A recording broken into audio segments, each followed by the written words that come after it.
Selamat datang di channel Cerita Cinta. Channelnya cerita cinta romantis. Sebelum lanjut mohon dukungannya dengan like dan subscribe dulu. Sebuah pengkhianatan, bagian ke-12. Perjanjian awal nikmat sang ustadz. Talib memarkirkan mobilnya di halaman rumah kontrakan. Bukan rumah yang ditinggali Jannah ataupun Leli, melainkan sebuah rumah yang dikontrak oleh Talib untuk istri simpanannya, Wina. Talib bergegas untuk masuk ke dalam rumah. "Assalamualaikum," sapa Talib. Talib agak terkejut ketika di dalam rumah sudah ada seorang perempuan yang sangat cantik, rambutnya tergerai menutupi sepasang dadanya. Dia adalah Wina, seorang perempuan yang menjadi simpanan Talib sejak lama. Talib tak bisa lepas dari perempuan ini. Bukan saja dia ingin lari, tetapi tak bisa. Wina memegang penuh kendali atas diri Talib sampai dia bertekuk lutut kepadanya tanpa bisa Talib pergi. "Dari istri barumu, Mas," ucap Wina tanpa membalas salam. "Aduh. Kaget," ucap Talib, "balas salamnya dong sayang." "Peduli amat," ujar Wina. Dia menyilangkan kakinya, sesaat Wina memperlihatkan keindahan dirinya tidak tertutupi sehelai benang pun. Wina memang sedikit gila. Dia sering tidak memakai apa-apa sama sekali di dalam rumah dan sangat jarang juga keluar rumah. "Kok nggak pakai baju?" tanya Talib dan seperti terhipnotis, ustadz ini langsung menghampiri Wina. Jari telunjuk Wina menahan bibir Talib yang hendak menyosor bibirnya. "Aku tak ingin kamu menyentuhku tetapi tubuhmu ada bau badannya. Bersihkan dulu dan layani aku." Seperti dicokok hidungnya, Talib patuh. Lelaki ini bergegas ke kamar mandi. Ada perasaan takut untuk melawan Wina, bukan takut tanpa beralasan ataupun diguna-guna. Semua ini berawal dari sebuah perjanjian yang mengikat Talib dengan Wina. Perjanjian itu pula yang memenjara Talib hingga saat ini, bahkan dengan perjanjian itu pula dia memiliki segalanya. Sebut saja seperti rumah, harta, uang, koneksi, apapun semuanya karena Wina. Setelah membersihkan dirinya, Talib terkejut saat Wina sudah berada di depan pintu kamar mandi. Perempuan berambut panjang ini ternyata memang hendak menyusulnya ke kamar mandi. Wajahnya sangat cantik, tidak ada polesan berlebihan di wajahnya atau terlalu menor. Cantik natural dengan mata lentik yang jarang dimiliki perempuan di masa sekarang.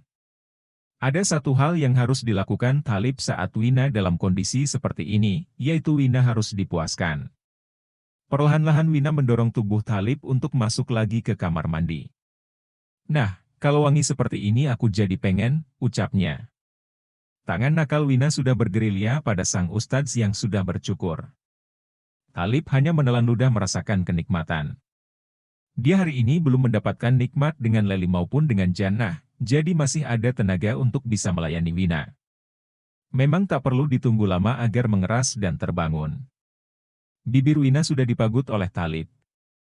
Kedua tangan Talib memegang pergelangan tangan Wina lalu mendorong perempuan ini ke bawah shower.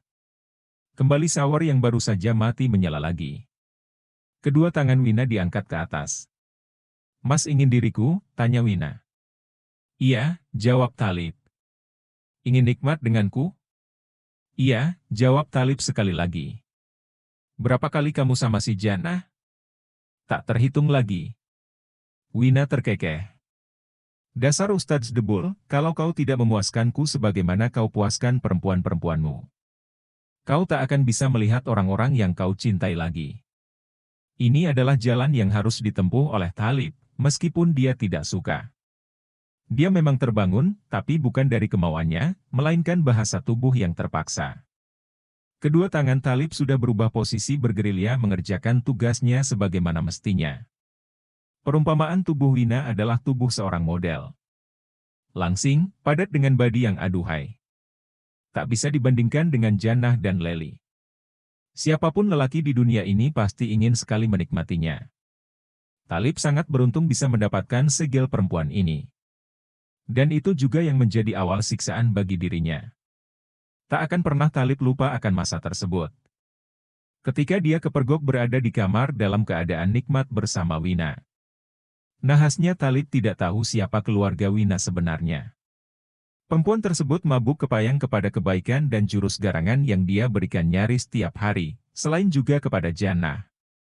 Memang Thalib dan Jannah dekat semenjak mereka kuliah. Sayangnya Thalib tiba-tiba menghilang begitu saja dari kehidupan Jannah. Semua tak lain karena dia bermain api. Masih teringat di dalam ruang-ruang memori otaknya, bagaimana pertama kali peristiwa itu terjadi. Wina yang telah jatuh dalam jebakan rayuan Thalib mengajaknya ke rumah, dengan iming-iming, rumahku sepi.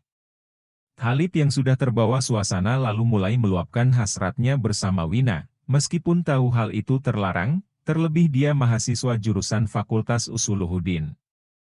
Dia tahu ini dilarang, tetapi hasrat nikmat telah membutakan matanya. Malam itu mereka memadu nikmat untuk pertama kali, menikmati Wina, membuka segilnya, hingga terlelap dalam kenikmatan. Sayang, pagi belum datang, ayam belum berkokok. Thalib dibangunkan oleh Bogeman mentah seorang lelaki yang akan menjadi mimpi buruknya. Orang tua Wina bukanlah orang sembarangan. Bambang Husaini, tokoh masyarakat yang dikenal karena kedekatannya dengan para pejabat. Sekaligus juga dikenal sebagai mafia di dalam pemerintahan. Nyaris proyek-proyek besar dia kuasai dan mengeruk untuk bermiliar-miliar dari sana. "Papa, jangan begitu. Kenapa Papa pukul dia?" bentak Wina. "Apa yang dilakukan bajingan ini?" "Kalian enak-enakan?" tanya Bambang. "Tapi kami melakukannya suka sama suka Papa, iya kan?" Dengan kasar Bambang menjambak rambut Thalib hingga dia pun terseret sampai turun dari ranjang. "Aku tidak sudi putriku menikah dengan orang seperti kamu. Biar kurmukan bijinya," ucap Bambang. Nyaris saja rambut Thalib tercabut akibat jambakan itu. "Papa, hentikan," sergah Wina. "Kalau Papa menyakitinya, maka aku tak segan-segan juga akan menyakiti diriku." Entah bagaimana perempuan itu sudah membawa pulpen dan nyaris ditusukkan ke lehernya. "Putriku, apa yang kau lakukan? Kau mau membela orang ini?" Bambang melepaskan Thalib begitu saja. "Aku tidak mau mainanku sampai terluka, itu saja. Lagi pula, aku hanya butuh kenikmatan. Siapa yang bilang aku akan menikah dengannya?" Bambang menghela napas. Kegilaan putrinya memang sudah di luar nalar. Lelaki parubaya itu tak bisa menyalahkan Wina, sebab semua juga menurun dari dia. Keegoisan, kebrutalan dan sepak terjang Wina sesungguhnya benar-benar menurun. Wina turun dari ranjang lalu menghampiri Thalib. Thalib masih bingung dengan apa yang terjadi. Sebagai seorang pemuda yang tidak pernah bertemu dengan keadaan seperti ini, benar-benar jantungnya berdebar setengah mati. Dia benar-benar nyaris mati di tangan lelaki bernama Bambang ini, yang tak lain adalah orang tua Wina. Hari itulah Thalib baru mengenal siapa Bambang sebenarnya dan kenapa selama ini Wina menyembunyikan tentang orang tuanya, atau berlaku sangat berbeda saat bersama dia di kampus. Wajah Wina cemberut sambil menduduki Thalib. Wina menyatukan ujung jemari telunjuknya. "Segelku sudah kau ambil, bukankah kata orang ini adalah mahkota utama dari seorang wanita?" tanya Wina. Thalib menelan ludah. Dia tak mampu berkata apa-apa. "Papa, dia tak mau bicara," ucap Wina. Bambang menempeleng kepala Thalib. Thalib langsung berkata, "Iya, iya. Jadi kau harus bertanggung jawab. Aku tak mau jadi istrimu, aku hanya ingin kau jadi partner nikmatku. Kau mau apa bisa aku kasih. Tapi kalau sampai kau tidak bisa memenuhi kebutuhan nikmatku, kau akan aku berikan ke Papa," ucap Wina. "Apa maksudmu?" "Siapa kalian ini?" tanya Thalib. Sepatu Bambang bersarang di kepala Thalib, sehingga pelipisnya bonyok. Dia bisa mati kalau masih terus berada di tempat ini. "Kau dengar tidak apa yang dikatakan putriku?" tanya Bambang. "Diberikan kepadaku, artinya kau mampus.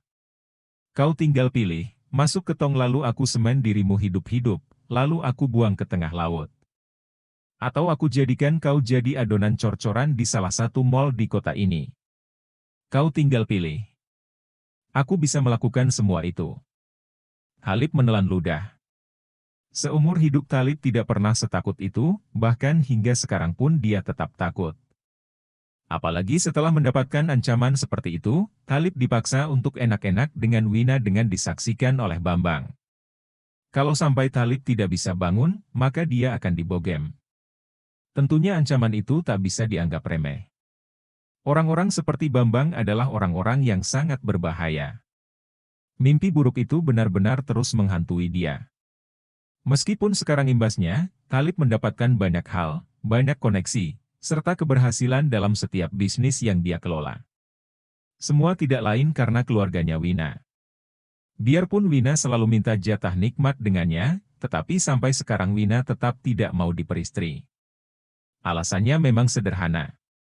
Dia hanya ingin kenikmatan. Menurutnya dengan menjadi istri, hanya akan membuatnya tidak bebas. Talib sekarang sudah memulai petualangan nikmat dengan Wina bersandar ke tembok. Suara yang terdengar di kamar mandi pun adalah suara kecipakan kenikmatan mereka di bawah sawar. "Siapa lagi yang kau ajak nikmat?" tanya Talib. Wina terkekeh.